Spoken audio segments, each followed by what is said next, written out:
வணக்கம் மக்களே, welcome to your choice vlog. எல்லோரும் எப்படி இருக்கீங்க? நான் ரொம்ப நல்லா இருக்கேன். ஸோ இன்றைக்கி நம்ம எங்கே போக போகிறோம்னு பார்த்தீங்கன்னாக்கா சென்னை, அதாவது தாம்பரத்துலேருந்து தஞ்சாவூர் தான் போக போகிறோம். தஞ்சை பெரிய கோவில் போய் பார்க்க போகிறோம். ஸோ ரொம்ப நாளாக நம்ம சேனலில் நிறைய பேர் வந்து அந்த இடத்த போய் விசிட் பண்ணுங்கன்னு சொல்லி கேட்டிருந்தாங்க. ஸோ அதுக்கு இன்றைக்கி வந்து நம்ம போக போகிறோம். இன்றைக்கி தான் அதுக்கு சான்ஸ் கிடச்சிருக்கு. ஸோ இந்த ட்ரெயினில் தான் நம்ம போகிறோம். இது பார்த்திங்கனாக்கா நாகர்கோவில் போகிற train, Tambaram to Nagercoil Antyodaya express. So இந்த ட்ரெயினில் ஸ்பெஷல் பார்த்திங்கனாக்கா ட்ரெயின் அந்த லாஸ்ட் வரைக்கும் இருக்குது. ஃபுல்லாகவே அன்ரிசர்வ் தான், ஃபுல் லாஸ்ட் வரைக்கும் அன்ரிசர்வ் தான் இதில் இருக்கிறது. ஸோ டிக்கெட் சார்ஜ் பார்த்திங்கனாக்கா 150 ருபீஸ் சார்ஜ் ஆகுது தாம்பரத்துலேருந்து தஞ்சாவூருக்கு. இந்த ட்ரெயின் பார்த்திங்கனாக்கா நைட்டு 11 மணிக்கு தாம்பரத்துலேருந்து கிளம்புது. காலையில் கிட்டத்தட்ட ஒரு 5 மணிக்கெலாம் வந்து தஞ்சாவூர் போயிடுது. ஸோ மக்கள் வண்டி வந்து கிளம்பியாச்சு தாம்பரம் ஸ்டேஷனில் இருந்து. நல்லா மழை பெஞ்சிட்டே இருக்குது தாம்பரத்தில்.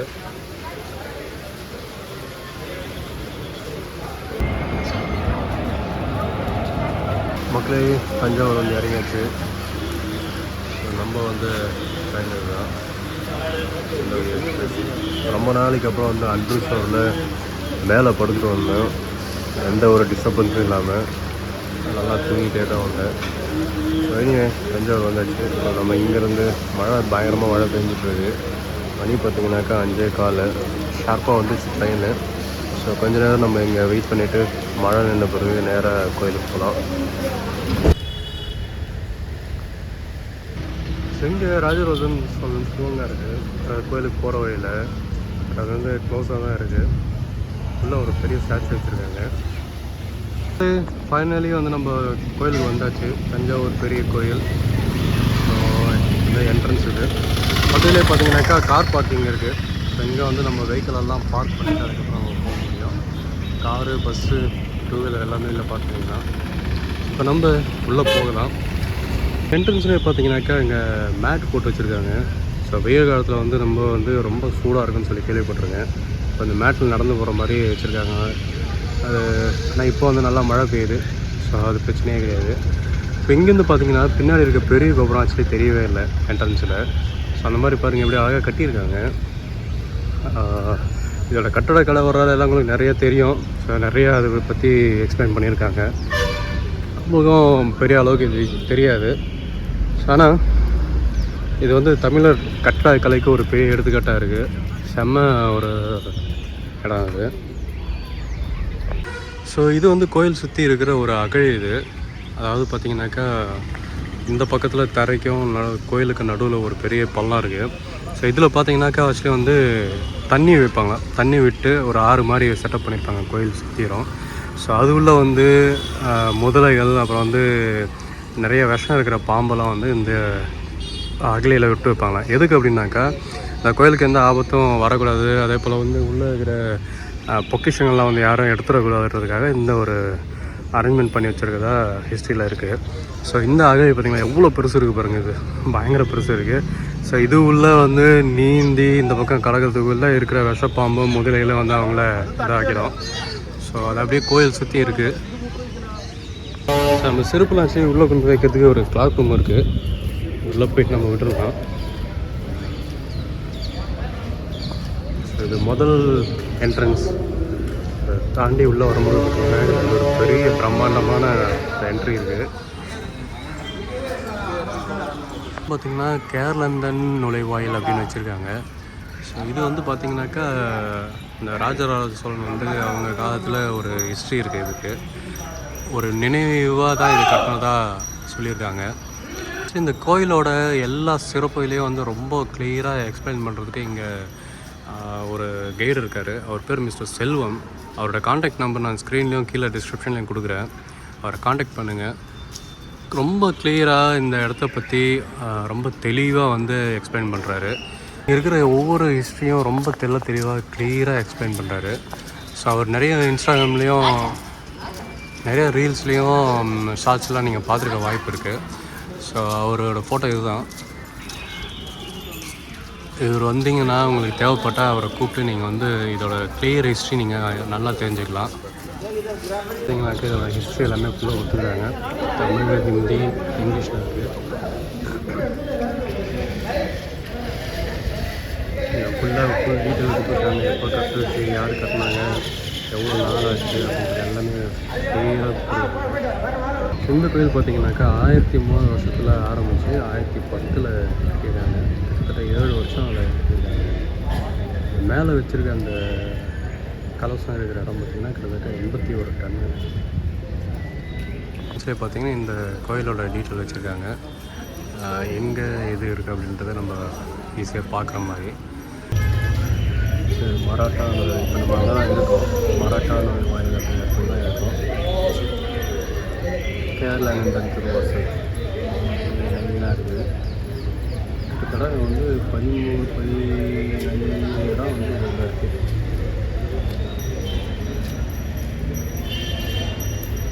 ஸோ இந்த கல்லெல்லாம் பார்த்தீங்கன்னாக்கா எந்த வித ஜாயிண்ட்டும் இல்லாமல், அதாவது சிமெண்ட்டோ இல்லை வேறு எதுனா ஒரு பேஸ்ட்டு சம்மந்தப்பட்ட எந்த ஒரு இது இல்லாமல் ஒரு கல் மேலே இன்னொரு கல்லை வச்சுருக்காங்க. அந்த காலத்துலேயே வந்து பயங்கரமாக அதை கட்டிக்கிறாங்க பாருங்கள். ஸோ இப்போ இது வந்து ஏதோ மண் மாதிரி இருக்குங்க ஆக்சுவலி. ஆனால் பட் இந்த இடம்லாம் பார்த்தோம்னாக்கா ஃபுல்லாக வந்து எம்டியாக தான் இருக்குது. ஸோ இந்த கல்லுக்கும் நடுவில் எந்த ஒரு மெட்டீரியலும் இல்லை. ஸோ அப்படியே கல் மேலே கல் வச்சுருக்காங்க. இவ்வளோ பெரிய ஒரு கல் மேலே இது நிற்கிறது, அது வந்து அந்த அளவுக்கு டெக்னிக்கலாக அந்த கல்லை செதுக்கி உட்கார வச்சுருக்காங்க. ஸோ இடமே அப்படி தான் இருக்குவாங்க ஃபுல்லாகவே பார்த்தாவே தெரியும். அப்புறம் அப்படியே இந்த சைடில் வந்து பார்த்திங்கனாக்கா நம்மளுடைய கிளர்க் ரூம் இருக்குது. நம்மளுடைய செருப்பு அதுக்கப்புறம் பேக்லாம் வந்து நம்ம இங்கே வச்சுட்டு போகலாம். இப்போ வந்தோம்னாக்கா நிறைய இங்கே வந்து பொருளாக இருக்குது. இது பார்த்திங்கனாக்கா நிறைய பொருள் இருக்குது. தஞ்சாவூர் தலையாட்டி பொம்மை இது ரொம்ப ஃபேமஸ்ஸு. ஸோ இது பார்த்திங்கனாக்கா கிட்டத்தட்ட வந்து 400 ரூபாயிலேருந்து ஆரம்பிக்குது. நிறைய வெரைட்டி வச்சுருக்காங்க. ஸோ இது பொய்க்கால் குதிரை, மகாராஜா, ராணி. ஸோ இந்த பொம்மைகள் ஆக்சுவலி வந்து ஒரு வெரைட்டி வேறு அமௌண்ட் இருக்குது. ஸோ அதை 400 ரூபா ஸ்டார்ட் ஆகுது. தேவைப்படுறவங்க அதை நீங்கள் கண்டிப்பாக வாங்கிக்கலாம்.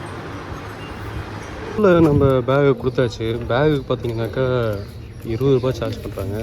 அதே போல் வந்து செப்பலுக்கு பார்த்தீங்கன்னாக்கா 5 ரூபா சார்ஜ் பண்ணுறாங்க. ஸோ இந்த மாதிரி டோக்கன் கொடுக்குறாங்க. அப்போ நமக்கு 25 ரூபா சார்ஜ் ஆச்சு. இப்போது நம்ம அப்படியே போகலாம் உள்ள கோயிலுக்கு. இங்கே என்ட்ரன்ஸ்லேயே பார்த்தீங்கன்னாக்கா சூப்பராக ஆக்சுவலி நல்ல ஒரு புல்லெல்லாம் இருக்குது. பார்க்குறதுக்கு ரம்மியமாக இருக்குது ஆக்சுவலி. அப்படியே இது கோயில் உள்ளே போக வேண்டியது. இப்போது நல்லா மழை பெஞ்சு விட்டுருக்கு. பார்க்குறதுக்கே அது ஒரு செமையாக எப்படி சொல்கிறது, மழையில் இந்த இடம்லாம் நனைஞ்சு பார்க்குறதுக்கு அது ஒரு வித்தியாசமான லுக்கிங்கில் இருக்குது. ரொம்ப ஆன்டிக் அந்த மாதிரி இருக்குது. ஆக்சுவலி ஆன்டிக் தான். இது கிட்டத்தட்ட 1000 வருஷம் பழமையான ஒரு கோயில். அதுலேயும் மழை பெஞ்ச பிறகு பார்க்குறதுக்கே இது ஒரு வித்தியாசமான அனுபவமாக இருக்குது. ஸோ இந்த இடம் பாருங்கள், நல்லா பச்சை பசேல்னு என்ட்ரன்ஸில் சூப்பராகவும் இருக்குது பார்க்குறதுக்கு. இது ஃபுல்லாக மேகம் பாருங்கள், அப்படி கருப்பாக இருக்குது. அந்த எஃபெக்டில் இது பார்க்குறதுக்கு செம சூப்பராக இருக்குது ஆக்சுவலி. ஸோ இங்கே என்ட்ரன்ஸில் நிறைய சிலைகள்லாம் பொறிச்சு வச்சுருக்காங்க. ஸோ இங்கே பார்த்தீங்கன்னா தெரியும், இதை பார்க்குறதுக்கு ஒரு வித்தியாசமாக இருக்குது. அவ்வளோ கல்லாம் அப்படியே கல்லுலேயே வச்சுருக்காங்க. அதாவது இந்த சிலைக்கு இருக்கு இல்லையா, சிலையோட பேக்கப் இருக்குது, அந்த ஃப்ளாட்டாக இருக்குது. அப்போ அந்த கல்லோட திக்னஸ் இவ்வளோ பெருசு இருக்குன்னா சிலை செதுக்கிறதுக்கு இவ்வளோ தூரம் வந்து அந்த சிலை செதுக்கிட்டு அதுக்கப்புறம் மிச்சம் இடம் விட்டுருக்காங்க. ஸோ இதுவாகவே கட்டடக்கலை வந்து ரொம்ப பயங்கரமாக தான் இருக்குது. ஒரு பிரம்மாண்டமான என்ட்ரன்ஸு பார்க்குறதுக்கு எப்படி இருப்பாங்க, பெரிய கோயில். இந்த என்ட்ரன்ஸை வந்து செம்மையாக இருக்குது. கல் பாருங்கள், எவ்வளோ பெரிய கல்லாக இருக்குது. அந்த காலத்தில் என்ன மாதிரி கஷ்டப்பட்டு இதை கட்டியிருப்பாங்கன்னு நினச்சி பாருங்க.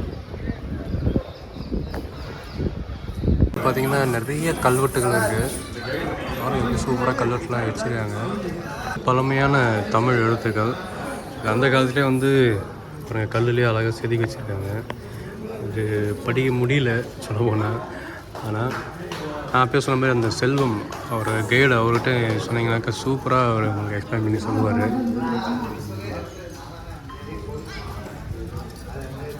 ஸோ உள்ளே வந்தோடனே கோயில் பாருங்கள், இடமே பாருங்கள், அவ்வளோ ஒரே இடமா இருக்குது.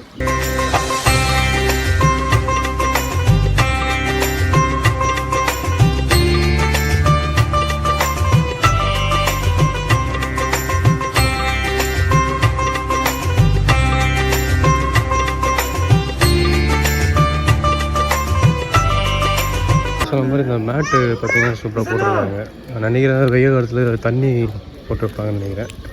கால் சூடாக இருக்குது. கோயிலுக்கு முன்னாடி ஒரு நந்தி இருக்குது. இது வந்து ஒரே கல்லில் செஞ்ச ஒரு பெரிய நந்தி அப்படின்னு சொல்கிறாங்க. இதோட வரலாறு அதெல்லாம் நீங்கள் நிறைய கேள்விப்பட்டிருப்பீங்க.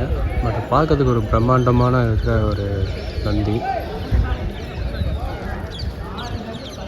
இங்கே பார்த்தீங்கன்னாக்கா பீரங்கி, அதாவது அந்த காலத்தில் யூஸ் பண்ண ஒரு பீரங்கி வச்சுருக்காங்க. இது ஏன் வச்சுருக்காங்கன்னு தெரியல. ஒருவேளை அந்த கோயில் பாதுகாப்புக்காக வச்சுருக்காங்கன்னு தெரியல. ஆனால் கல்லுலேயே இருக்குது பாருங்கள், ஃபுல்லு கல். இது எறும்பு கூட இல்லை, செம்மையாக அதை செதுக்கி வச்சுருக்காங்க. இப்போ இது உள்ள ஹோல்ஸ் எப்படி இருக்கும் பாருங்கள். இந்த கல் உள்ள ஹோல்ஸ் இருக்குது. ஸோ இந்த ஹோல்ஸ் எவ்வளோ கஷ்டப்பட்டு போட்டிருப்பாங்க. பயங்கரமான வேலைப்பாடு தான் அது. ஸோ இந்த தஞ்சை பெரிய கோயில் வந்து தமிழ்நாட்டுக்கு ஒரு முக்கியமான அடையாளம். கட்டடக்கலையிலேயாகட்டும், அதே போல் இந்து கலாச்சாரத்துலேயாகட்டும் ரொம்ப முக்கியமான ஒரு பிரசித்தி பெற்ற கோயிலாகவே இருக்குது. ஸோ இந்த கோபுரத்தை பார்த்திங்கன்னா தெரியும் எவ்வளோ ஹைட்டுக்கு கட்டியிருக்காங்க. அந்த மேலே இருக்க அந்த கலசம், அதாவது விமானன்றாங்க, கலசம்ன்றாங்க, நிறைய பேர் இருக்காது சரி. அதை வந்து ஒரே கல்லில் கிட்டத்தட்ட 81 டன், அதாவது 8100 டன் இருக்குது அது மேலே இருக்க அந்த கல்.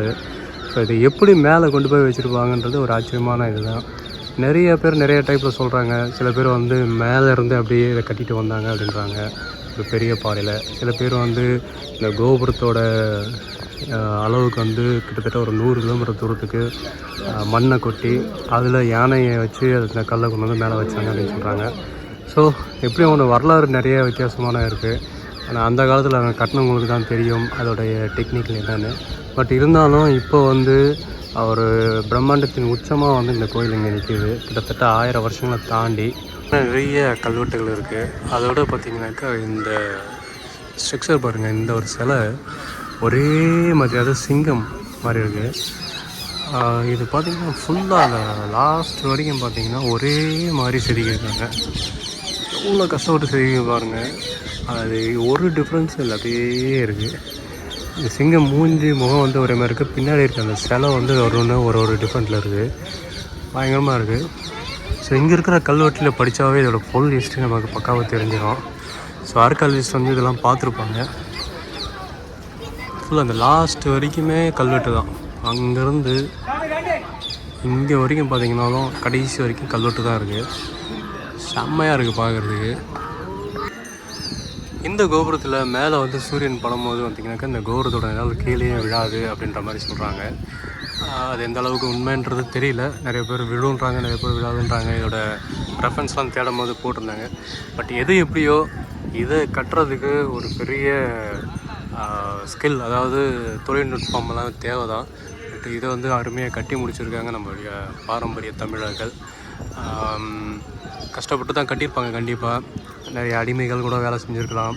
பட் இருந்தாலும் வந்து இவ்வளோ பெரிய ஸ்ட்ரக்சர் வந்து இன்றைக்கி பிரம்மாண்டமாக உலகத்துக்கே ஒரு எடுத்துக்காட்டாக நிற்கிது.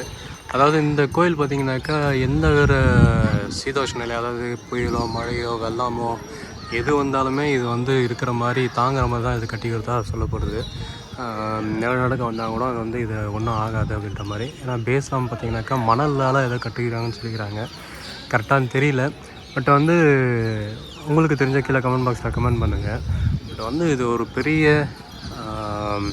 வரலாற்று சிறப்பு மிக்க ஒன்று தான். நிறைய பறவைகள்லாம் இருக்குது, கிளியெல்லாம் இருக்குது அங்கே பறந்துட்டுருக்கு. ஸோ வந்திங்கன்னா கண்டிப்பாக இந்த பிரம்மாண்டத்தை பார்க்கறதுக்கு ஒரு வாட்டியாவது நம்ம வந்து பார்க்கணும். ஸோ இந்த மாதிரி வந்து கைடு வந்து உங்களுக்கு வந்து எக்ஸ்பிளைன் பண்ணுவாங்க. தேவைப்பட்டால் நீங்கள் இந்த மாதிரி கைடை வந்து கூப்பிட்டுட்டு இங்கே இருக்கிற எல்லாமே கிளியராக உங்களுக்கு எக்ஸ்பிளைன் பண்ணி சொல்லுவாங்க. மக்களே, இப்போ நம்ம இந்த கோயிலை விட்டு கிளம்ப நேரம் வந்தாச்சு. ஸோ நிறைய பேர் வந்து நம்ம சேனலில் கேட்டிருந்தீங்க இந்த தஞ்சை பெரிய கோயிலில் வீடியோ போட சொல்லி. ஸோ இன்றைக்கி அதுக்கு சான்ஸ் கிடச்சி வந்து எடுத்தாச்சு. ஓகே மக்களே, இந்த இடத்த விட்டு நம்ம கிளம்புறோம். இந்த வீடியோ பிடிச்சிருந்தால் லைக் பண்ணுங்கள், கமெண்ட் பண்ணுங்கள், ஷேர் பண்ணுங்கள், மறக்காமல் சப்ஸ்கிரைப் பண்ணுங்கள். கூடவே பக்கத்தில் இருக்கிற பெல் பட்டனையும் ப்ரெஸ் பண்ணுங்கள். அப்போ தான் நான் போடுற வீடியோ உங்களுக்கு ஒன்று வந்து சேரும். வேறு ஒரு நல்ல வீடியோவில் சந்திக்கலாம். பாய்.